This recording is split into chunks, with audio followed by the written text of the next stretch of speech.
Good morning. Morning. Welcome to the Kindness Project. Today is the 15th of April. How you doing, Charlotte? I'm good. I am joined by a girl who can clearly only think about cheese. It's Charlotte Dames. And I'm joined by a man who... I was going to say something about knowing all of my embarrassing childhood stories. Well, listen, I know your embarrassing childhood stories because I am your dad, so that's part of my job, isn't it? So I do know all your embarrassing childhood stories. That is certainly true. How are you today? I am good. It's Wednesday. Yeah, and we're also joined by a very special guest today. Steve. Hi, Steve. How are you? Hi, Chris. Good morning. How are we? Very good, thanks. Very good. How's Wednesday for you? If you remembered what day it was.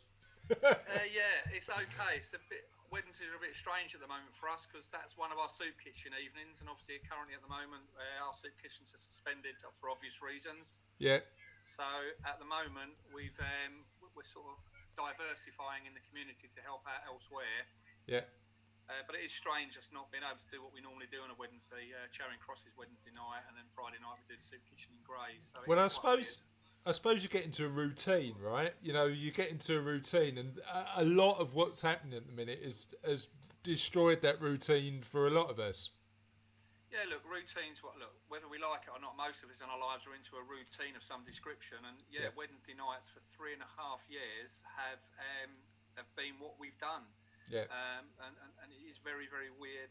There's obviously the guilt of not being able to get there, etc. That goes with that as well. Yeah. No, completely appreciate that. Steve, I want you to tell us a little bit in a little while about the work you're doing, the amazing work you've done in the past, and now you're transitioning now to this new reality. Just wanted to give a shout out to our viewers. Thanks to Kevin for watching. Thanks to Trev for watching. Russ, thanks for watching. Des, thanks for watching. Really appreciate it. I hope you're enjoying the show. More and more, we're getting more viewers on this every single time we do it. So thanks for continuing to tune in. But I wanted to talk to you about how your Welsh is going. Because, Steve, I don't know, in terms of useful languages to learn, how high is Welsh on the list? My wife has got a bit of Welsh in her. Her nan was Welsh. Oh, right, okay. In our household, there's lots of comments of Welsh, but in the main, it's not important, is it? Let's be honest. Why did you pick Welsh? It's just one of those things, you know. Yeah. It's like it's just going out of fashion. So what Welsh phrases have you learnt recently? So I know how to say good morning, good night, afternoon, goodbye, welcome. Okay. I don't like wearing a school uniform. Okay. That'll be useful in a minute. Yeah. That'll be useful in a minute. Steve, Charlotte was in the year that where the GCSEs got cancelled, so yeah.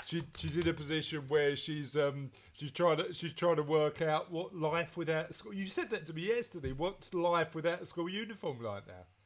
Yeah. I can imagine it's really strange. I mean, we've got one of our volunteers, one of our senior team leads, Claire Crump. Her daughter's in a similar situation, and it's quite soul destroying. So they put a lot of work in.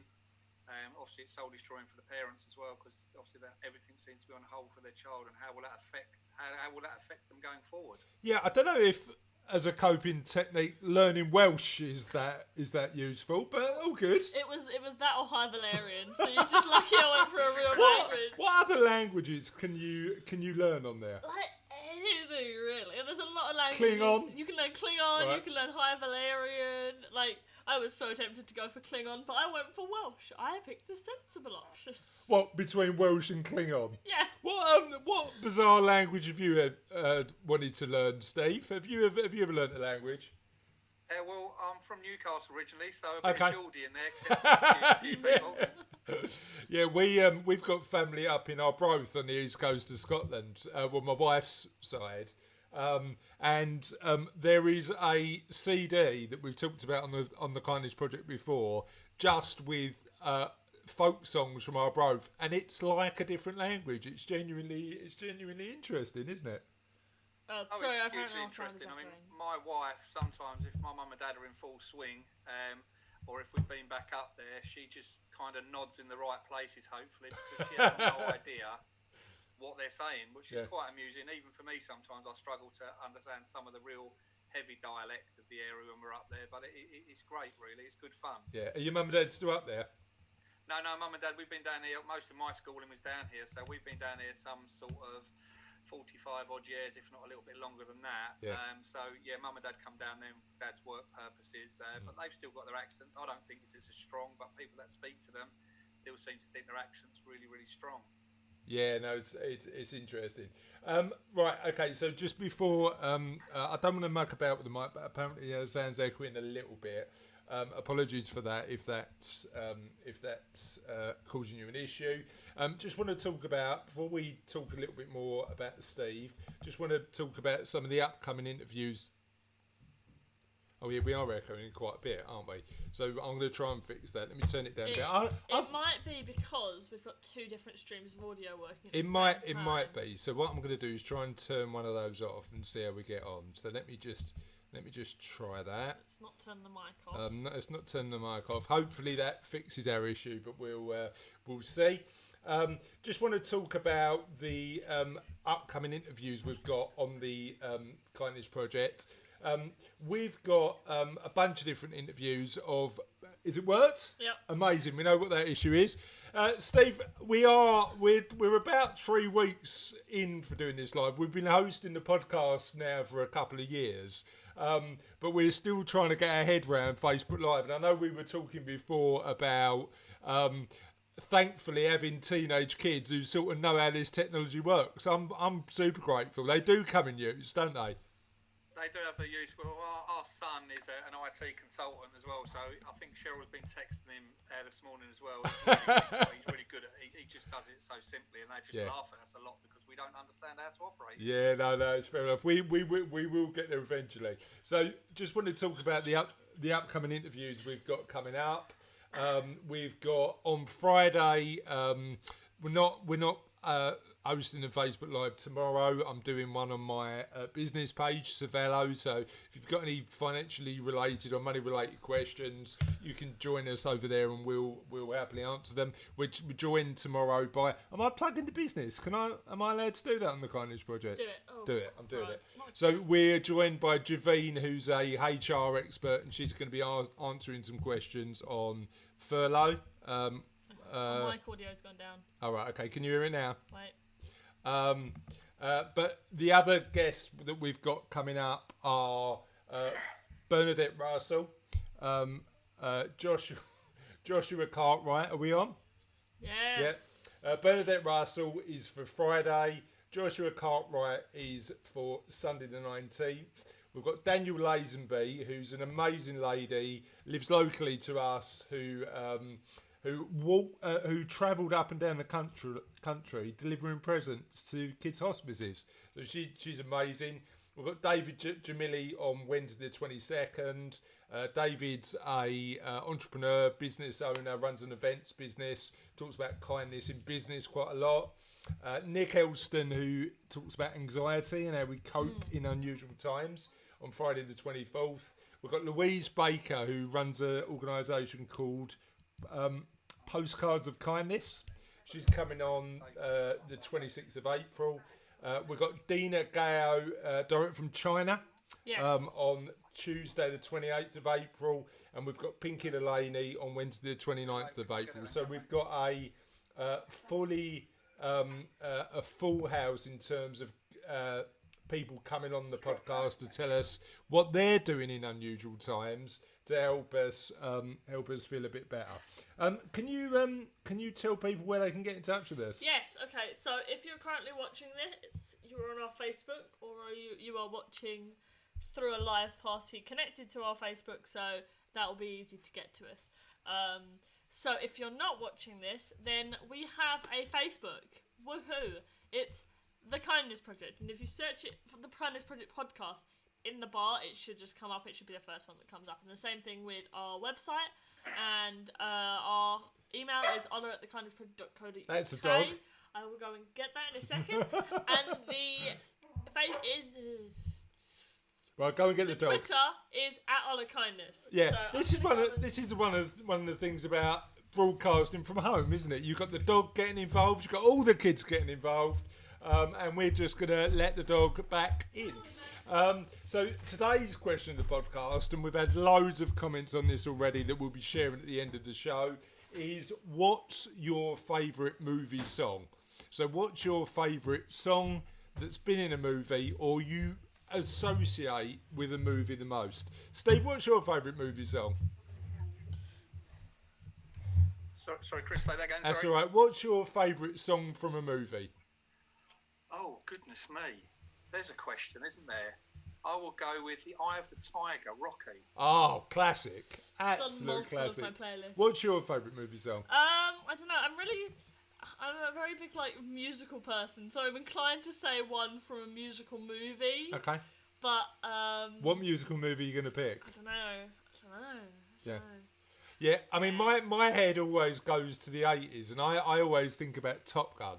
Because the Top Gun album is just, like, for 80s rock, is just amazing. Absolutely amazing.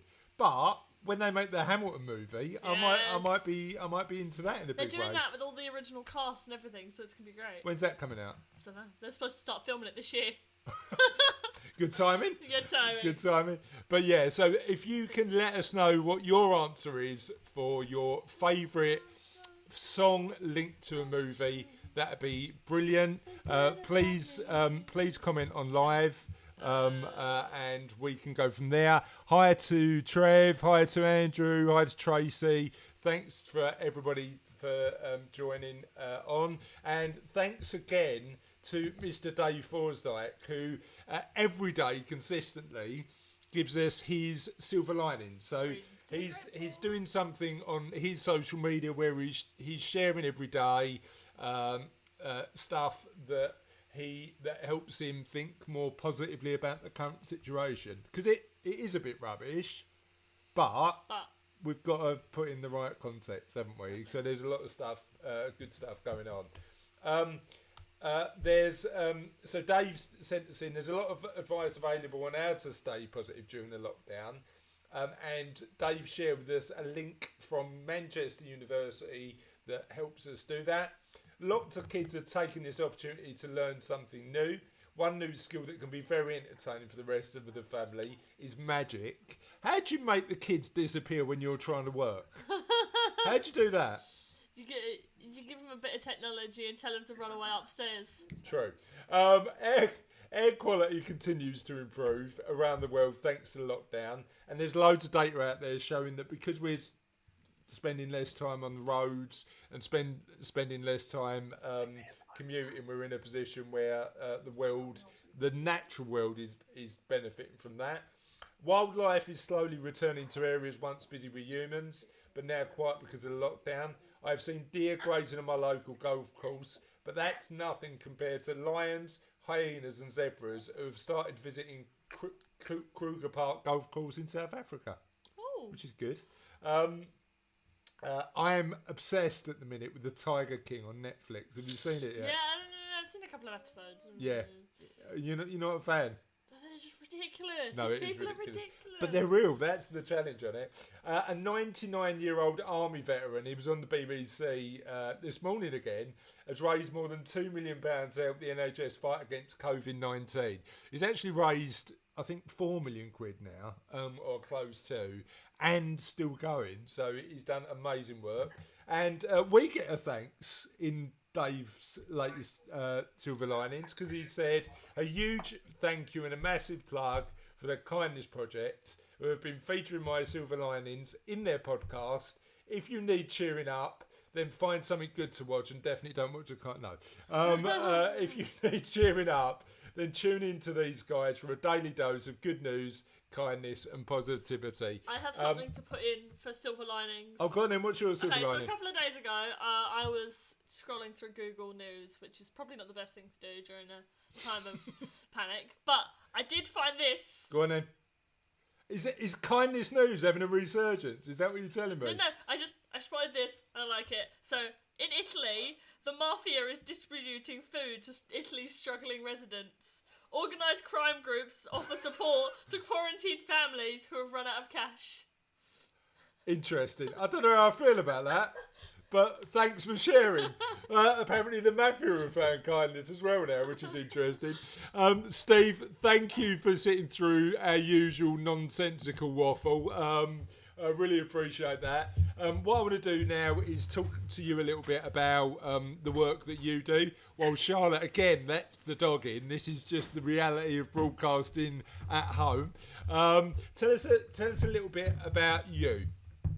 Well, from a personal perspective, my career, large part of my career was in the motor trade, in the sales arena. Right the way through, I did various roles up and down the ladder. But probably around about 3 years ago, I stepped away from all of that due to my wife's ill health. And from there onwards, we sort of spawned where we are today with what we do.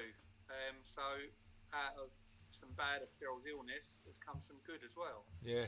Well, so I know when we spoke last week, you told us how it all started. Share with our audience how that happened. Well, so I was working. I received a text from Cheryl to say that we were going to go to London next Wednesday. That used to be my day off. And I said, oh, fantastic. Where are we going? What we're doing, etc. Thinking theatre, bars, whatever you do in London. And she said, oh, no, there's a thing on Facebook, on the community pages in Raynham. There's a guy that's got a lot of sleeping bags and he's also got some blankets and he wants to give them out, but he's got so many of them, he needs another car. So I said, we'd go. I promptly said to her, there's no we in this. You need to be going on your own. That's not what I was about. She's a really kind person. I worked in the motor trade, so you can make your own assumptions about that. And I just said, I'm not going. I'd rather sit at home, watch the football. I'll see you when you get back. She said, no, you need to go because I can't drive in London. I get too nervous. And if you loved me, you'd come with me. Okay. So off we went up to London. We went with one of our daughters, Keris, who was about 15 and a half at the time. And it was quite an adventure, really. You know, we were looking for people, didn't know where we were going, looking to see if we could see people sitting to give what we had out. And it was quite an adventure. And very quickly, I really enjoyed it. Being in the sales arena, talking is what we do. So to be interacting with people who wanted to interact back with you was great. I really, really enjoyed it. And there was a moment when Keris was talking to a guy, relatively young, late teens, early 20s. I was keeping an eye on her as I was talking to somebody else. And she very abruptly spun away, sort of what seemed like mid-conversation to me after a little while talking to him. And I went over and asked her why. And she didn't want to tell me. She had tears in her eyes. I got a little bit, well, you need to tell me because I'll go and ask him otherwise. Cheryl came across and asked. And she just blurted out, it could be me. She said, and that's what's upset me. And that's probably my moment, my epiphany, that thought, wow. And on the way home, we were all really excited a few hours later. And Cheryl said, can we go again? Yeah. Silence in the car because it was for me. And I said, I'd love to go again. And Cheryl and I went the following Wednesday. And up until now, we've not missed, as a team of people, we've not missed a Wednesday up until the COVID-19's kicked in. It's interesting. I think that realisation that these people who are homeless are potentially, could be you, or could be your daughters or your brother or whoever. And I think sometimes we ignore that realisation, right? Yeah, look, without a shadow of a doubt, everyone we speak to is someone's son, someone's dad, etc. You know, the list is endless. And there go the grace of God. And, you know, there's a misconception about what sort of people these people are, and that goes in any bracket in life. But we've met some really interesting characters and people that are very close to ourselves in a lot of ways when you get talking to them about their backgrounds. Yeah. Steve, when was that? When did that first trip happen? So the first trip happened in December 2016. Okay, and tell us about how your sort of you've been doing the trip regularly on a Wednesday. How has your relationship and what you've been doing evolved over that time? Oh, it's taken off tenfold. You know, Cheryl and I were the ones that would go regularly. And then after a couple of months, say sort of February, March time of 2017, we started taking up some hot foods, and we're getting busier, and we're just thinking, oh, people rely on us, we're always there for us, seeing the same faces. So we put a shout out on Facebook to say, look, we're looking for some people to come and join us. And a couple of people stepped forward, Claire, Lynette, and a few other people that have subsequently don't work for us no longer. But Claire and Lynette have been with us, and they're two of our senior team leads now, and they've been there since the beginning. And we've gone from having no table and taking up some sandwiches to probably at the last count, our last soup kitchen on a Wednesday, taking up circa 270 to 280 hot options, along with numerous pastries and cakes, toiletries, clothes, teas, coffees. I think we're taking up circa 45 litres of hot water every week at the moment. Now I know you mentioned that you've got a lot of people who return to use your service on a Wednesday. How many people come back? Is it like a bit of a tradition now for them to see you on a Wednesday and for you to support them? Yeah, look, I think a high percentage of what we see around our table every Wednesday, I'd say a high proportion of that is people, and they may not be there every week, but it's a steady flow of the same people we see. Yeah. Obviously, we're seeing different people as time goes on. The word gets out, not just only to our organisations and to others, that they're going to be there at this time, and this is what they're going to have on offer. We've even had people come out and say, look, I've been told to come and see you, I've been released from prison, I spoke to somebody in prison that knows about your service, and they said, look, if you need some help, these are the people to go and see. Okay. And talk to me about what a typical week looks like before the coronavirus crisis. What would that look like? Because I know you said you're out on a Wednesday, but I know you run a few other events during the week, don't you? Yeah, so on a Wednesday and a Friday are predominantly what we do. There are soup kitchen evenings. Obviously, in between all that, there's a lot of fetching and carrying. We have a couple of drop-off points in Havering and in Thurrock where you can drop items to, like the clothing stuff in Hornchurch, in Rainham area and the Thurrock areas. And we also have collections from Greggs. We have 4 Greggs on board, which are in South Ockenden, Grays, Elm Park and Hornchurch, where they give us all the leftovers. We also have Lakeside at Lakeside Marks and Spencers, who also give us their leftovers now on a Tuesday and on a Tuesday and a Thursday. So we have to collate all that together, and we wrap all them in separate bags as well. Okay. So everybody gets a clear bag, so nobody's going to be touching anybody else's food when they're deciding what pastry or cake they want. So a hell of a lot of work goes behind it, and also make sure we've got the right amount of clothing, or as much as we can take, toiletries.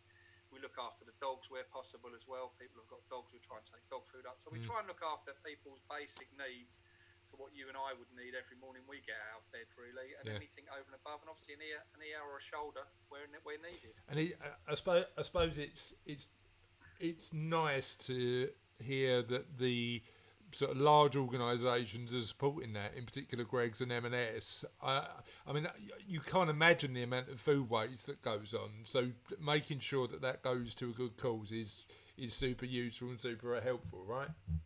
Yeah, look, not just them organisations. Most people are on that in some way, shape or form. But we've been with Greggs now coming up, blimey, must be knocking on 2 years. And Greggs have been phenomenal. Marks and Spencers has only been in the last few months. And again, what they've given us as well has been fantastic. It's just so usable, and it's just so nice to be able to have them people wanting to link into people like us, especially our charity, because we're so small. Yeah. We're non-funded, non-profit, so anything that comes our way like that we can facilitate and organise and logistically work with, we're always looking to take on. Yeah. And what are you doing as circumstances have changed and now you can't get out and do the soup kitchens as much, and the on the road stuff as much? What are you doing to continue to support the people who need your help? So we've got one of our volunteers, Anthony, who generally looks after our food, is currently doing all our frontline work for us, using the vans where needed to go and collect items that we've been given. One quick story: we had a ship docked in Tilbury Port, a Saga ship, so about 1,500 customers would normally be on that, and they had an abundance of fruit and vegetables left over, which they kindly donated 3 vanfuls to us, which we then worked out a plan where we could distribute that throughout the communities. And we have people that constantly help. We have another group of people in Grays that are helping as well. Another organisation that are helping with Anthony at the front line. I'm doing a lot of logistical work at the back seat due to the coronavirus. So, and we're going wherever, care homes. We're going to disability places where people are looking after children and adults with disability places. We're going to NHS. We're going to key worker areas like fire brigades and stuff, and dropping off what we can where we can. Yeah. Hospices. Yeah. Yeah, and I know you've got a connection with Andy at the St Francis, haven't you? And he was on the show last week telling us about the challenges they're facing at the minute. So yeah, it's I think in terms of communities, it's important that we all work together at this time.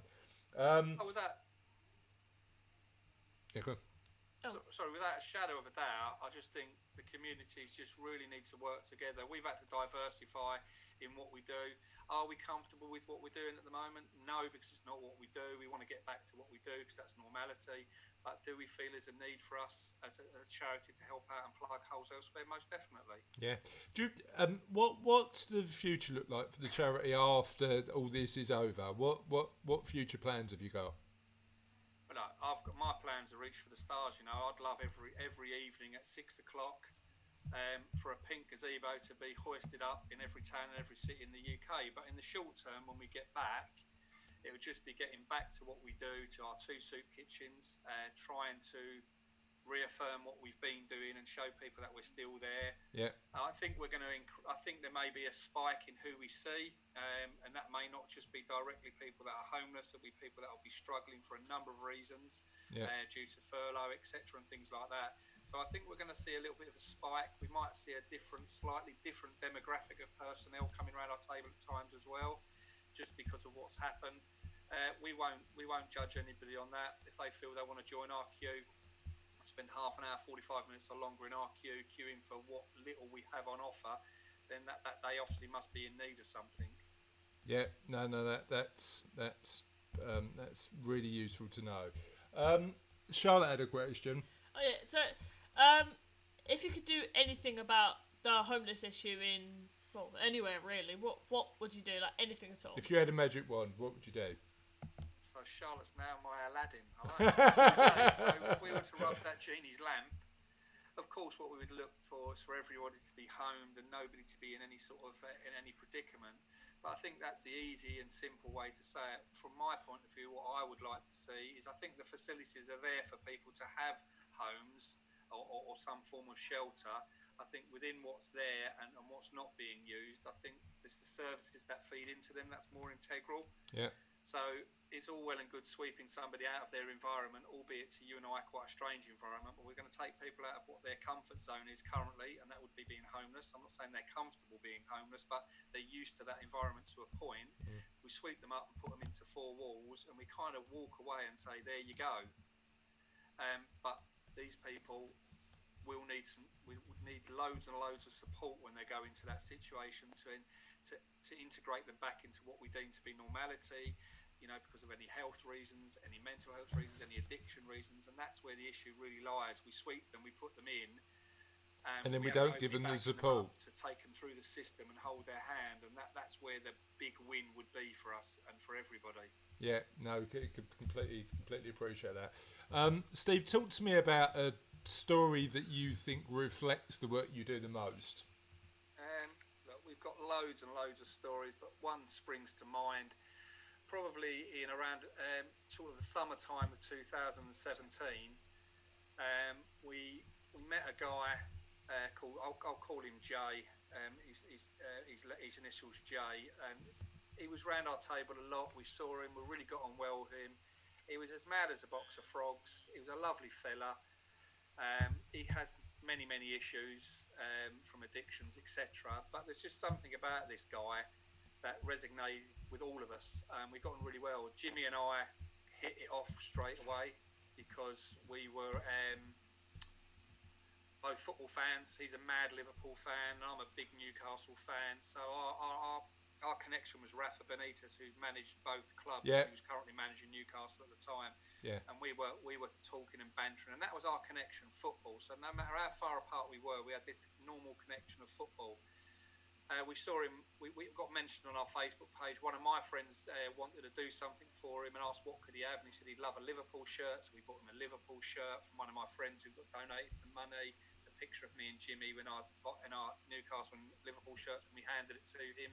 He was over the moon, and our relationship developed. And as it developed, Jimmy every week, Steve, can I speak to you? Can I speak to you? And every week was important to Jimmy.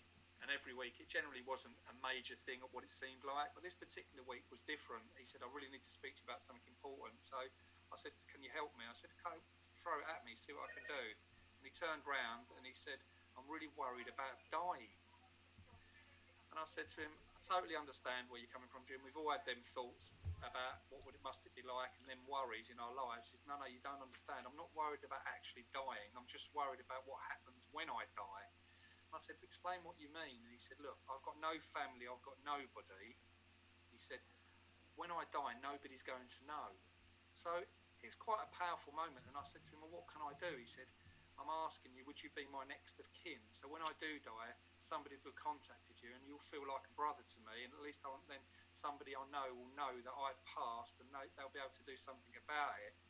It was quite the most emotional moment I've had out on the streets. We were both in tears and had a cuddle, and I said to him, without a shadow of a doubt, yes. So we put that in process, and I'm currently Jimmy's next of kin. In case anything happens to him, we'll get a contact to let him know that unfortunately he may have passed. So that's probably the most powerful story and the impact I can say that we've had as a charity, and that's who and what we are. Steve, it's really interesting because you tell that story, and I think a lot of people in this current situation are realising how important their families are and people who are connected to them. And what we sometimes neglect to realise is there's people out there who just haven't got that and need that sort of support. And thank you for doing that amazing work. That's brilliant, mate. No, you're more than welcome. Yeah.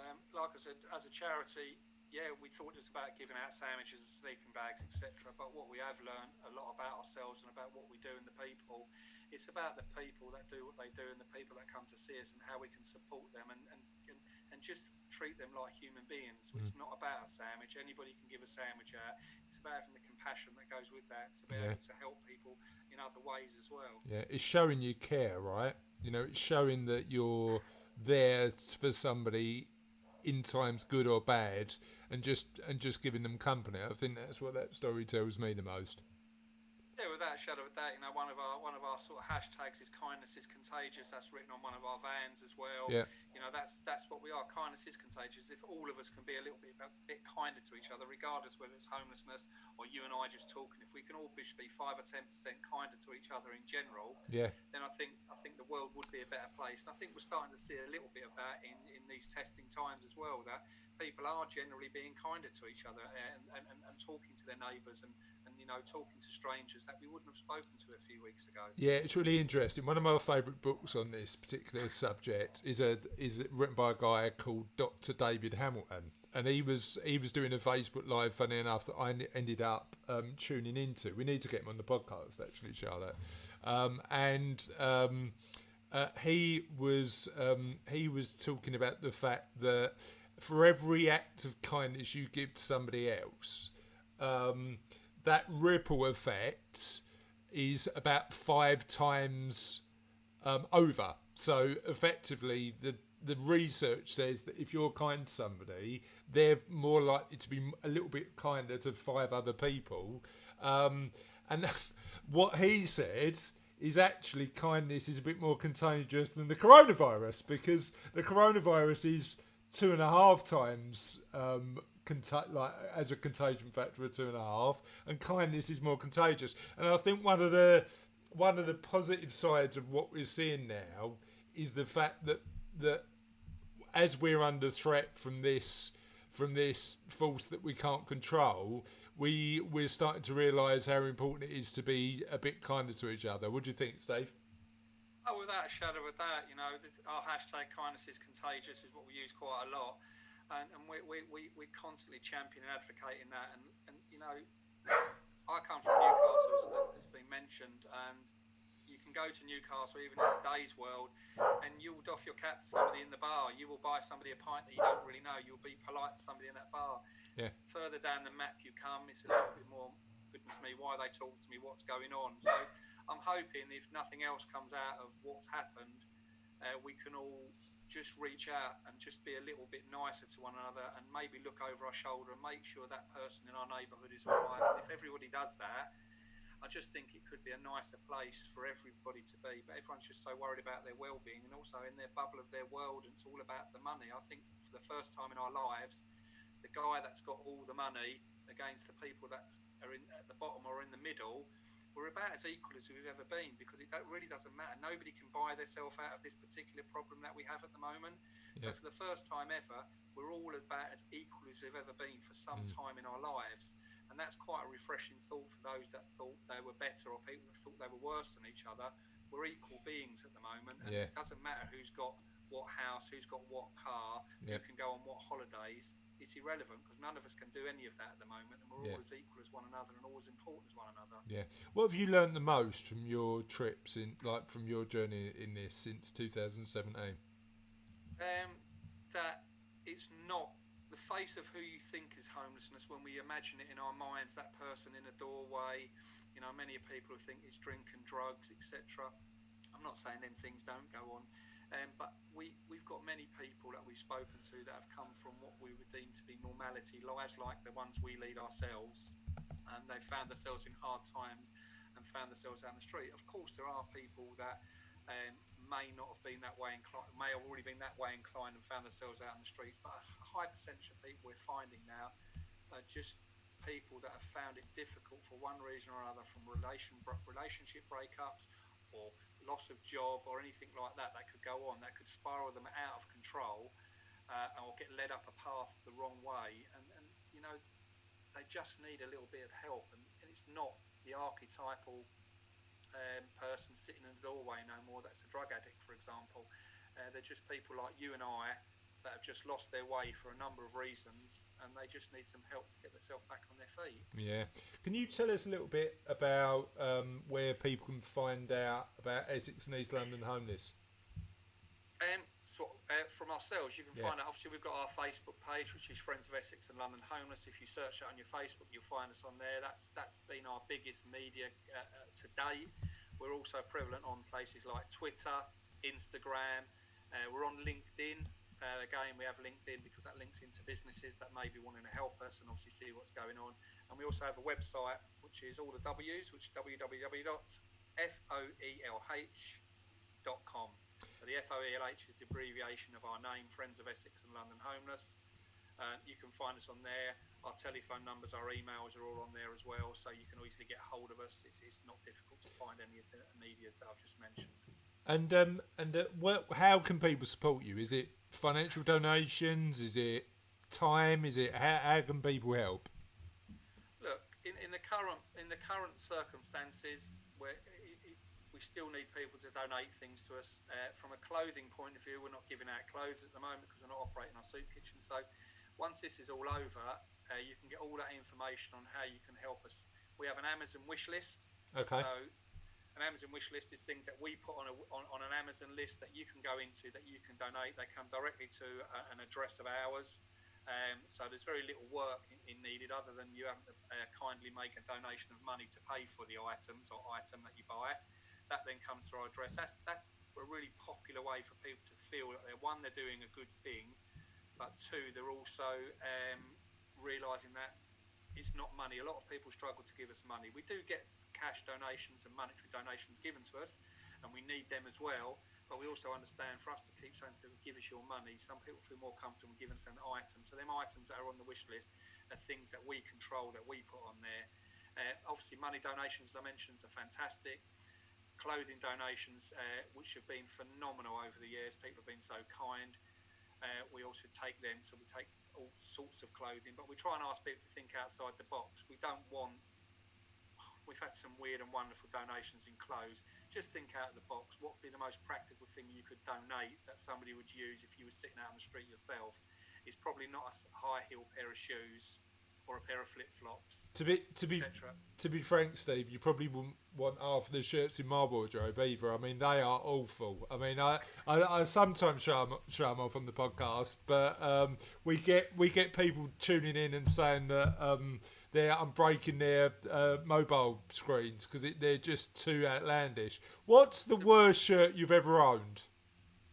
The worst shirt I've ever owned? Well, the worst shirt, I've had some belters. I've had some real Alfie Moon moments in my life. There's too many to mention. I do like a really, really bad shirt. So do I, actually. So do I. Yeah. We need to get together and we'll look a pretty picture of that when this is all over. I'm coming in my lemon shirt. Oh yeah, you've got. What's your favourite shirt, Charlotte? Well, I've got one that's full of holes. Is that intentional, or is that just because that's how it came? Okay, that's how and it I've came. got one that's covered in lemon slices, but it's blue. I've got I think my favourite shirt is my origami shirt. I like that shirt. Yeah, We got that's that the good. same day we got the lemon shirt. Oh, did you? Yeah. So I because I hate shopping so much. Normally the shirts come via you and Mum, don't they? So I don't get to see them. Right. Thank you so much for sharing that, Steve. And we'll make sure that when you when this goes live and everybody's watching it, we put the details on the show notes. And when the audio version of this goes out on the audio podcast, we make sure that you can find Steve on all of his various social media channels. But now it is the end. It is the end, but the end is never really the end, is it? Because the end is the beginning of something. we like to tell our audience about their answers to the question of the podcast. Yes. So Steve, stay on and let's see what you think of these actual answers. So Louise McNamee said her favourite song from a movie is "Gimme Shelter" by the Rolling Stones. Oh. That's quite a good choice. What movie was that? Very apt. Yeah, absolutely. Yeah, it's and then "Never Enough" from The Greatest Showman, and "He Lives in You" from The Lion King. You did say 3 songs right. Hashtag I can't pick one. Trev Robinson said. How do you pronounce that? Adagio for strings. Caroline Thompson said "Streets of Philadelphia" by Bruce Springsteen from the film Philadelphia. Have you ever seen that? No. Tom Hanks. It's about a guy who gets AIDS. So you've just watched Rent, haven't you? Did you like Rent? It was beautiful. Steve Dan, always look on the bright side of life by Monty Python. I think that might be my favourite end to a movie ever. I love Always Look on the Bright Side of Life. What are we thinking about the choices so far, Steve? I think a couple of them are really apt on the conversations that we've had today. Yeah, agreed. And you can't go wrong with a bit of Life of Brian. No, absolutely right. I love that movie. Eve Keith said so many for so many different reasons.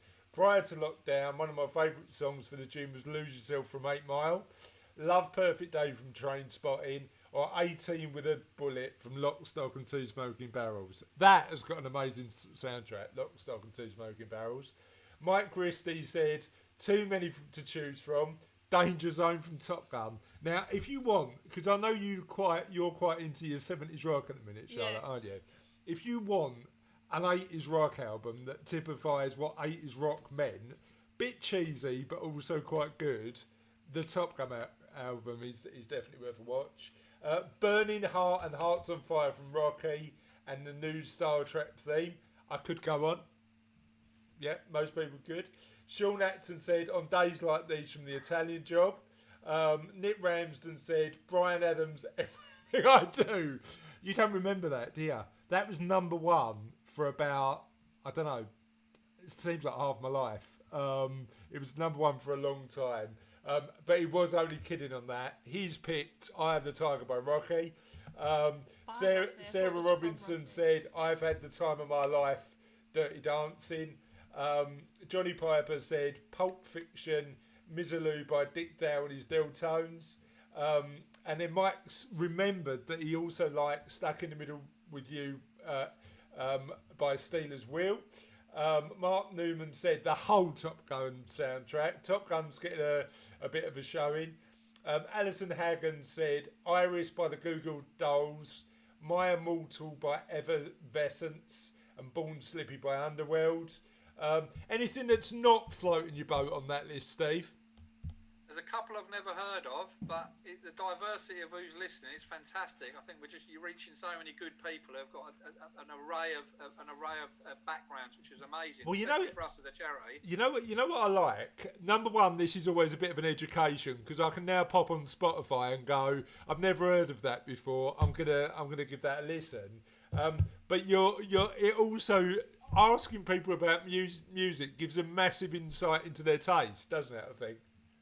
Oh, hugely. It tells you what their personalities are, and the fact that there's so many. I'm sure one or two of them that will play after we get off of here will actually know the tune, but didn't actually know the song or who wrote it. What's your taste in music normally? Generally, whatever the wife's listening to. But we have an array. So we like a bit of 80s. We do like a bit of 80s. We do like to rock out a bit of that. Obviously, a little bit of house music on the background and that. And we don't mind a little bit of modern day stuff. The wife's madly into Drake and stuff like that, so it's all good stuff. Oh yeah. No, we've got a really strange taste in music in our house. It goes all over the show. Hazel Gray said, "I don't want to miss a thing by Aerosmith," another massive 80s rock tune. And Benjamin Fox is a bit of an outlier because he's gone for the Kevin and Perry Go Large soundtrack. You don't know what that is, do you? Legends. So that is truly the end of the show, but we normally end on a little joke told by Charlotte. Steve, be prepared to be massively underwhelmed. Go on. Look forward to it. What do you get when you cross a fish and an elephant? Don't know. Charlotte, what do you get when you cross a fish with an elephant? Swimming trunks. Oh. Wow. The Christmas crackers are out early. Oh, big time. It never stops in this house, Steve. And on that note, have a lovely day, and we will see you on Friday. Bye.